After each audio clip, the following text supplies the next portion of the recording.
All right, let's get started. Welcome to Science at Home. My name is Erin Leckie, and I and my co-host Amanda Morton, as always, want to welcome you to our new series where we're going to explore some of the awesome science being done by our colleagues here at the Cooperative Institute for Research in Environmental Science at the University of Colorado Boulder. And today we are lucky to hear from Mel Zhang, who's going to share with us about her work on earthquakes. Mel looks at where earthquakes occur and the impacts that they have on the people who live close by.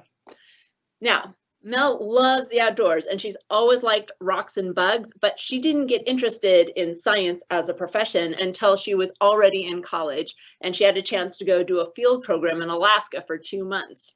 And that was her first time backpacking or camping or anything.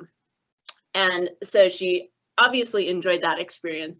And then when she realized how much she could help other people by studying natural disasters, that became a huge part of why she wanted to do the work that she does. So we're very excited to hear about her work. And as always, if you have questions, we want to hear them and we need you to put them into the question and answer box, which you can access on the upper right-hand side of your screen. Kind of looks like a little icon that's like a dialogue box with a question mark in it. So please share your questions as we're going along, and then at the end we will ask those questions. You can also just pile on to someone else's good question that was already asked, so we know which ones are most interesting to the group. All right, are we ready? Mel, take it away. Hi. Let me get the screen share going. Are you sure you want to share? Yes. Okay, can you see my presentation? Oh, there it is. My title slide? Yes. And now I'm on full screen. Excellent. Cool. Oh, the other thing is, is my webcam showing up, or do I need to do something for that?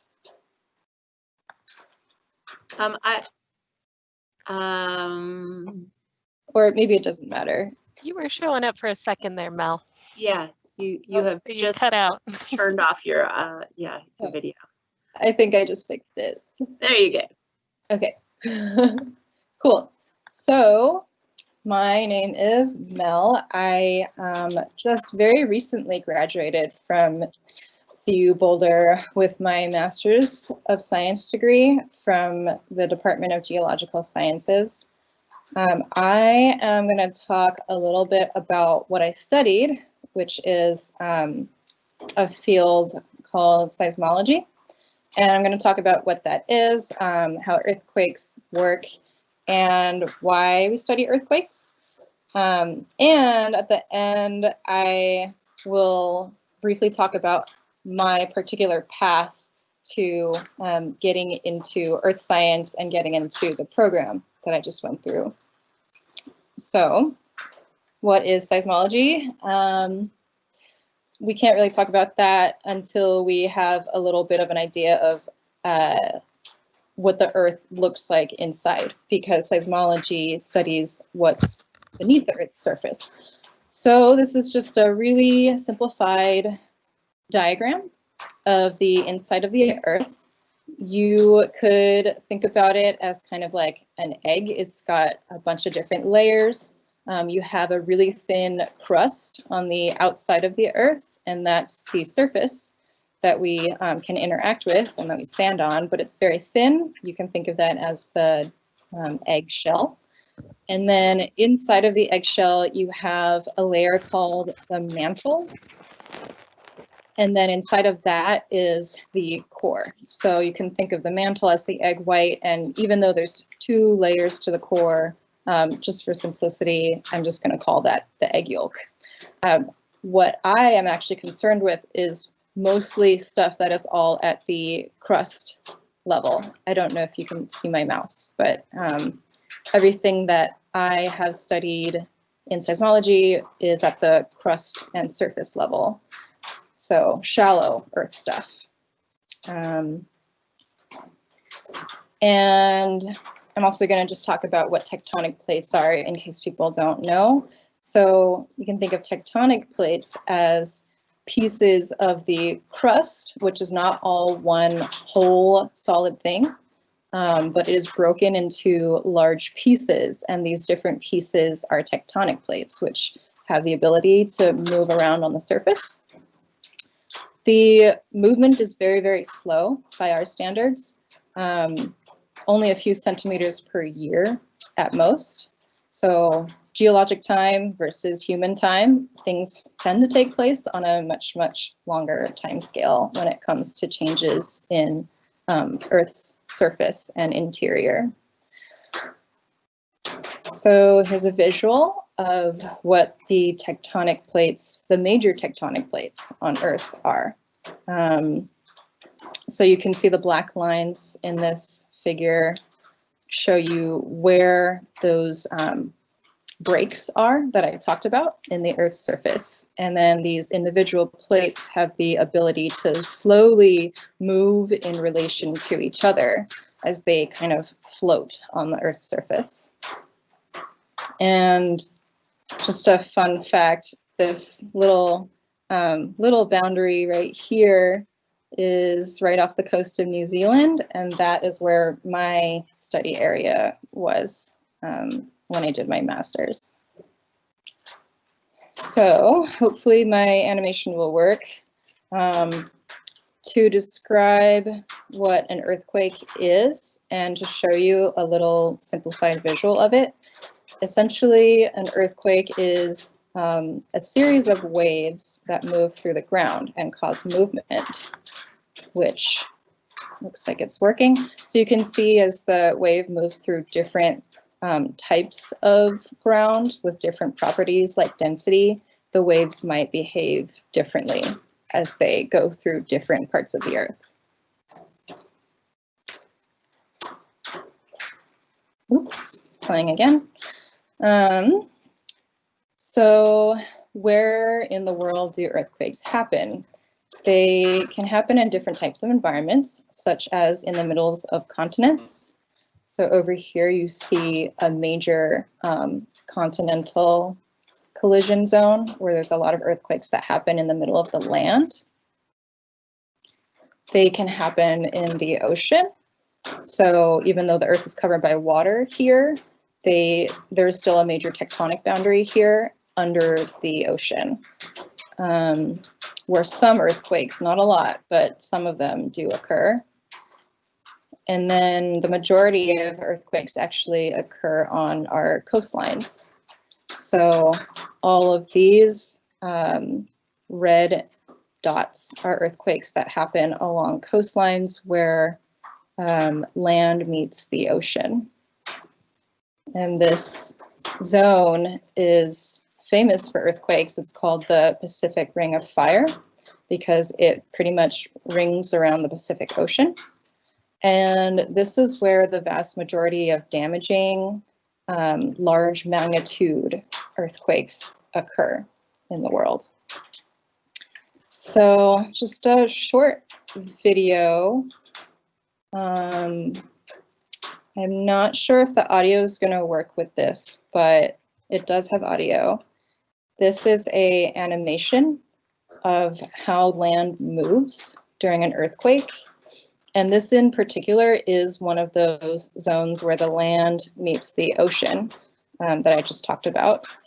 So before I click play, you can see here that there are two layers. We have a continental tectonic plate, and then underneath it, or sliding underneath it, is another tectonic plate, and that's the oceanic plate. And we can study these types of Earth movements using instruments such as GPS. So probably everyone is familiar with GPS because we use it for navigation and it tracks your location and uses a bunch of satellites and all that stuff to track movements on the surface of the Earth. So this GPS instrument on the surface of the Earth can do the same thing for how tectonic plates move during an earthquake. And that's how we know a lot of what we know about how these plates move. In the subduction zone, the overlying continental plate is locked to the subducting oceanic plate by immense friction along the shallow portion of a vast sloping fault surface. Recent GPS data from the Pacific Northwest show that the land above the subduction zone is indeed being pushed backward, deforming in response to the stress. Arrows mark the original locations of the leading edge of the overlying plate and the GPS unit. The plates can lock together until they overcome the frictional stress in a process called elastic rebound. This produces magnitude 8 to magnitude 9 great earthquakes. And if the land is displaced beneath the ocean, as it does in this simplified animation, it causes a tsunami. This cycle of locking and building stress followed by catastrophic release repeats every few hundred years. So as you can see in the video, as this lower plate is sliding underneath the land here, there's a bunch of stress that builds up, and the land keeps kind of building up and up until there's too much stress, and then all of that energy gets released when an earthquake happens, and there's a big jump in the position of the land. So in the subduction, and again. So here's a summary of what the possible effects of earthquakes can be. So most obviously you can have ground shaking. Some of you may or may not have been in earthquakes where you could actually feel the ground shake. So that means it was big enough to cause shaking that can be felt at the surface. And that can potentially hurt people, can damage buildings and collapse bridges and damage roads and things like that. But there are also a number of other effects that might happen, such as soil liquefaction, which just means that the soil behaves kind of like a liquid due to the vibrations. And what that can mean is potentially buildings sliding into water if the soil underneath them turns into liquid temporarily and it's no longer stable. As you saw in the video, we can also see tsunami if the earthquake is near the ocean, and it causes a giant wave to ripple across the ocean. And tsunami can, if they're big enough, they can travel across the whole Pacific Ocean, which has been seen before. Another thing that can happen is landslides, so the shaking causing large amounts of soil to slide downhill. And if these are really, really large, they can, again, wipe out things like buildings and damage the roads and things. Another secondary effect is fires. So these are mostly due to the shaking of the earth causing breaks in gas pipelines, and that releases gas, which to become a fire, all it needs is a spark, and then fires can break out. And additionally, you might not just have one earthquake, you might have what's called the main event, where it's the largest, but it can be preceded by a series of earthquakes that we call foreshocks, or after the main event is over, what we call aftershocks is more earthquakes that are potentially smaller, but still damaging, that happen after the main event. So it might be a chain reaction of earthquakes. So why do we want to study earthquakes? Well, I just gave you guys a whole long list of things that can happen as a result of earthquakes. And the more we know about them, basically, the better we can understand them and be able to help people and communities who are affected after an earthquake. We can develop methods, procedures, technologies, etc., that can help us be prepared for future earthquakes and possibly mitigate the damage from them a little bit better if we just understand them better. And this isn't a possibility right now, but a lot of earth scientists do eventually hope that we would be able to predict them. Right now, we can't really predict when earthquakes are going to happen or how big they are going to be. We can only estimate that.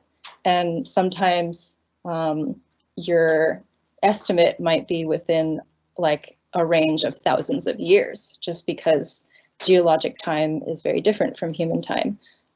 So if we could more accurately predict these things, then we can be more prepared for them.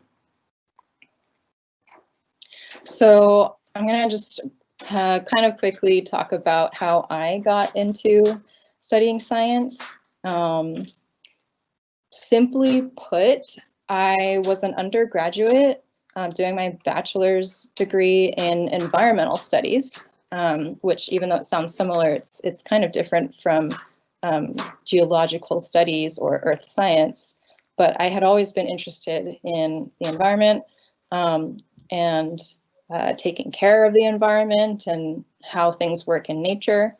So when I was getting my bachelor's degree, I was, I think, around 20 at the time, and I did a field studies program. So field studies programs are basically, it's when you get class credit to go on a trip into nature somewhere and study it, and learn how to study it and how to do research. And my trip was to the Kennecott Glacier area in Alaska, which was my first time going camping or backpacking of any kind, and I was there for 2 months.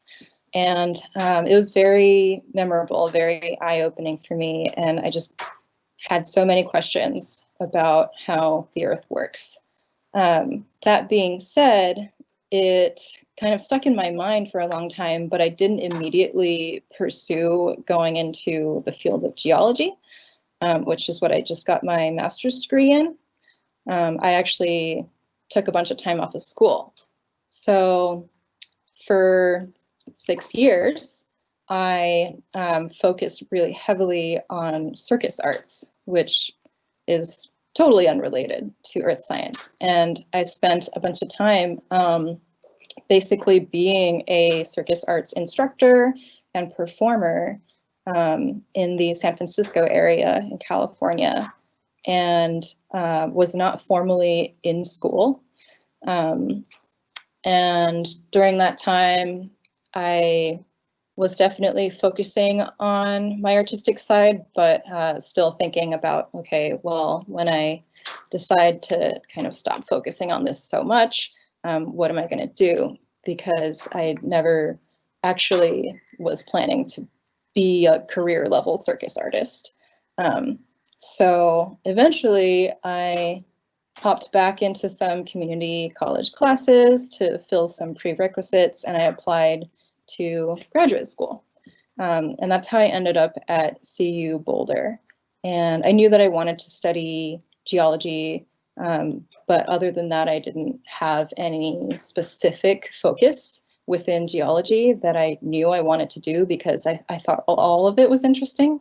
So my advisor is a seismologist. She studies earthquakes, and she ended up accepting me. And that is how I kind of dove into seismology itself. So this is kind of a rough timeline of how it happened. I majored in environmental studies when I was an undergraduate, took a bunch of years off of formal schooling to do circus. And in that time, I did a whole bunch of other stuff. I learned how to weld, I built a bunch of art projects, I traveled around the world and learned a whole bunch of other things, including other languages. And then after those 6 years were over, I was feeling ready to come back to an academic environment, and decided that getting a higher education degree was going to be the path for me. So that's how I applied to CU Boulder. And I just, a couple months ago, I graduated with my Master of Science degree. And right now I have a little bit of time off before I start my PhD program next year, which is also in geology. So right now I have like a few months off of school before I go back into graduate school. There's a lot of different things that I like about studying science. I would say a couple of the things that really stick out to me is I learned how to code, how to do computer programming, and that has turned out to be a surprisingly fun thing. So learning how to code has been an unexpected side effect of doing geology. And while I was a master's student, my advisor also took me to Alaska for a second time. So I've gone to Alaska twice now to do field studies. This most recent time when I went to Alaska with my advisor, I specifically was going to do seismic work. So that time I got to travel around different parts of Alaska, basically installing and getting data from various seismic instruments that were planted in the ground there. So those are a couple of the things that I like about studying science. And I don't know how much time we have left, but I can take questions. Awesome, Mel, thank you so much. So anyone who wants, we've got a couple questions in the Q&A section already. If you have other questions for Mel, either about how she, what her path was, how she came to be a scientist, or about the work that she does, please feel free to share them in there. And I will start with our first question here, which is it more dangerous for earthquakes to happen in the ocean or on land? I would say that the dangers are just different depending, but if you're talking about where it's more likely for the damaging earthquakes to happen, they're much more likely to happen in that Pacific Ring of Fire, which I was showing. Let's see if I can dig it up. So yeah, about 80% of large damaging earthquakes happen in this red-orange region. So I would say if you're talking about like your chances of having a really damaging earthquake, they're much higher here around the ocean continent boundaries versus the first one that I showed, the ones that happen in the middle of the land. They're just very much more rare in occurrence. So I think it's only about 17% of large damaging earthquakes will happen here in the middle of the land, whereas 80% will be here around the ocean. And I'm talking like big ones, like magnitude 8 and above. Awesome. And let me follow up by asking, so if you said that it's really hard right now to predict when an earthquake is going to happen with any specificity.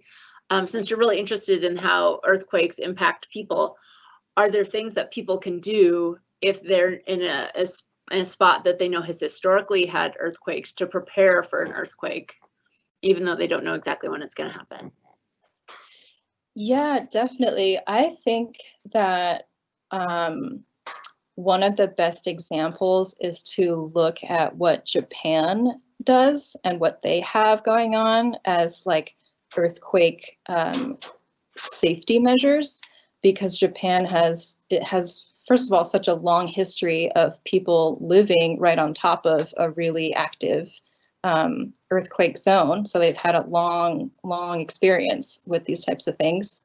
And today they use a lot of technological advances to try to just reduce and minimize as much as possible the damage that might occur after an earthquake. So in like highly populated areas like city centers, I know that there's a whole bunch of precautions in place, like the public transportation system and like a citywide communication system where like if you get an earthquake warning, you can really easily and quickly distribute that information to the citizens.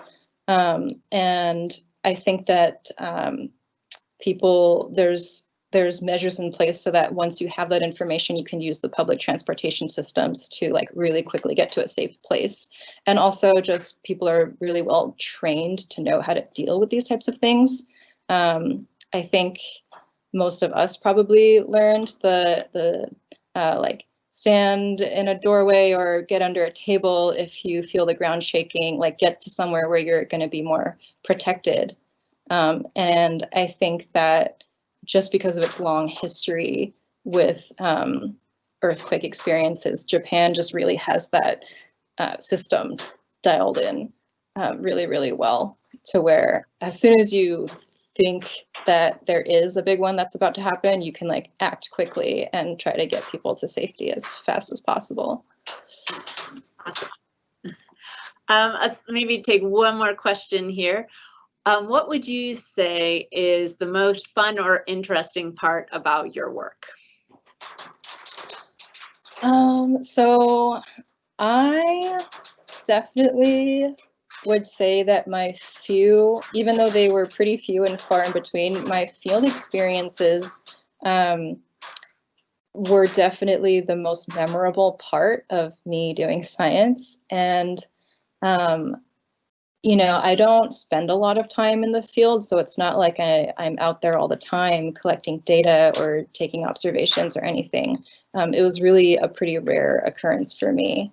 So when I got to go to Alaska last year, I definitely really cherished that experience. And it wasn't even part of the project that I was directly involved with. It was actually, I got to go because as soon as my advisor brought me on as a student, I made it very clear that I was like really interested in having field opportunities to get out and travel and get into nature and like do science in like in real time in the places that we like to study. So I guess I just kind of tried to make that experience a reality for myself, even though my direct project wasn't part of that field experience. I definitely requested to try and be part of the field experience a little bit while I was a student at Boulder. Awesome. Well, Mel, thank you so much for sharing with us today. And thank you to everybody who joined us virtually. And we have more events coming up. Our next event is actually Ciencia en Casa, a Spanish version of it, which is coming up on October 2nd. And that one will be on hurricanes. And then if you want the next one in English, we're going to have on October 6th, looking at flash drought with Andy Hole, which will be awesome, and we hope that you can join us for that as well. So virtual round of applause for Mel, and thank you for being with us. We will see you next time. Goodbye, everybody. Thank you. Bye.